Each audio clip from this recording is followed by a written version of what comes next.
Sciatica pain இந்த மாதிரி. அதாவதுங்க, சியாட்டிகா பெயின் அப்படிங்கிறது இடுப்பிலிருந்து கீழே கால் பாதம் வரைக்கும் ஒரு இழுத்து பிடிச்ச மாதிரி ஒரு வலி, நரம்பு வலின்னு சொல்லுவாங்க. பேஷண்ட்ஸ் உட்காந்து எந்திரிக்கும் போது தடுமாறி விழுகிற மாதிரி இருக்கும். ரொம்ப ஒரு மாதிரி ஒரு ஸ்ட்ரிங், அதாவது நான் பிடிச்சி இழுத்தா எந்த அளவுக்கு வலி இருக்குமோ அந்த மாதிரி ஒரு ஸ்ட்ரெச் பண்ணி வலிக்கிற மாதிரி இருக்கும். இந்த வலினால நீங்கள் சஃபர் ஆகிட்ருக்கீங்க, நிறைய ட்ரீட்மெண்ட்ஸ் பார்த்துட்டீங்க, என்ன பண்ணுறது அடுத்ததுன்னு தெரியல, திரும்ப திரும்ப வலிச்சுட்டே இருக்குது அப்படின்னா இந்த வலி உங்களுக்கு ஒரு வார்னிங் சிக்னல்.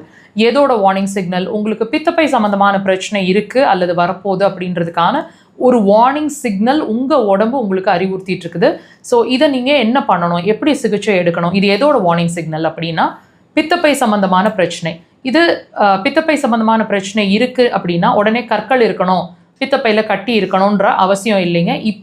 இப்போ இல்லைனாலும் நம்ம இதை கவனிக்காமல் விட்டோம்னா ஃப்யூச்சரில் பித்தப்பை பாதிக்கிறதுக்கான பாசிபிலிட்டிஸ் நிறையா இருக்குது. அப்போ நம்ம பித்தப்பையை இழக்க வேண்டிய சுச்சுவேஷனும் வரும்.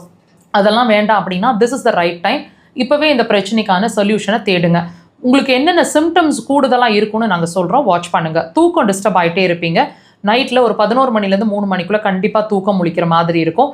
உங்களோட க்ரியேட்டிவிட்டி, அதாவது நீங்கள் உங்களோட சிந்தனை திறன் கொஞ்சம் கம்மியாக இருக்கிற மாதிரி இருக்கும். நிறையா யோசிக்க முடியாத, சின்ன சின்ன விஷயங்களை மறந்துற மாதிரி இருக்கும். பாடி ஹீட் ஆகிட்டு இருக்கிற மாதிரி இருக்கும். சின்ன டெம்பரேச்சர் சேஞ்ச் கூட உங்களால் தாங்க முடியாது, பாடி ஹீட் ஆகிற மாதிரி இருக்கும். நிறைய தலை வலிகளை ஃபேஸ் பண்ணிட்டு இருப்பீங்க. கண்ணை சுற்றி வலிக்கிறது, புருவங்களில் வலிக்கிறது. இந்த புருவங்கள் வலி இந்த இடத்துல ஸ்டார்ட் ஆகிட்டு உங்களோட தலை ஃபுல்லாக ரேடியேட் ஆகிற மாதிரி இருக்கிறது, சைட்லலாம் வலிக்கிற மாதிரி, கரெக்டாக இந்த இடங்கள்லாம் வலிக்கிற மாதிரி, டெம்பிள் ரீஜன்ஸ்லலாம் வலிக்கிற மாதிரி இருக்கிறது.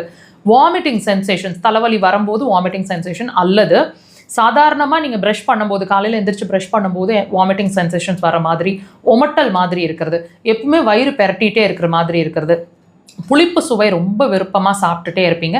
அந்த புளிப்போ எண்ணெயோ மசாலாவோ சாப்பிட்டிங்கன்னா உங்களுக்கு ஒத்துக்காது, எது கழிச்சிட்டு நெஞ்சு கரிச்சிட்டு இருக்கிற மாதிரி இருக்கும். டைஜஷனுங்கிற ஒரு விஷயம் ரொம்ப டிலேடாக இருக்கும். பசின்ற ஒரு விஷயம் இருக்காது. என்னமோ சாப்பிட்றோம் மண்ணு மாதிரி இருக்குது அப்படின்ற மாதிரி ஒரு ஃபீல் இருக்கும். தாண்டி சிலருக்கு பச்சை நரம்புகள் கால்களில் சுருண்ட மாதிரி இருக்கும், அதாவது வெரிகோஸ் வெயின்னு சொல்லுவாங்க. இந்த விஷயங்கள்லாம் இருக்கும். சின்ன சின்ன விஷயமா இருந்தாலும் நிறைய கோவப்படுவீங்க. அதுக்கப்புறம் உட்காந்து வருத்தப்பட்டுட்டு இருப்பீங்க. இந்த மாதிரி விஷயங்கள்லாம் பேசிக்காக நீங்கள் வாட்ச் பண்ணக்கூடிய விஷயங்கள். இது எல்லாமே நீங்கள் சியாட்டிகா பெயினால் சஃபர் ஆகுறீங்கன்னா கூடுதலாக இருக்கும். ஸோ இதெல்லாம் ட்ரீட் பண்ணணும் அப்படின்னா இதுக்கான முதல் ரூட் காஸ் அப்படிங்கிறது உங்களோட பித்தப்பை. ஸோ இதை அட்லீஸ்ட் நம்ம இப்போ தெரிஞ்சுக்கிட்டோம். அக்குபஞ்சர் சிகிச்சை எடுத்து இதுக்கான முழு சொல்யூஷனை மெடிசன் இல்லாமல், சைட் எஃபெக்ட் இல்லாமல் அட்டைன் பண்ண முடியும். ட்ரை பண்ணுங்கள்.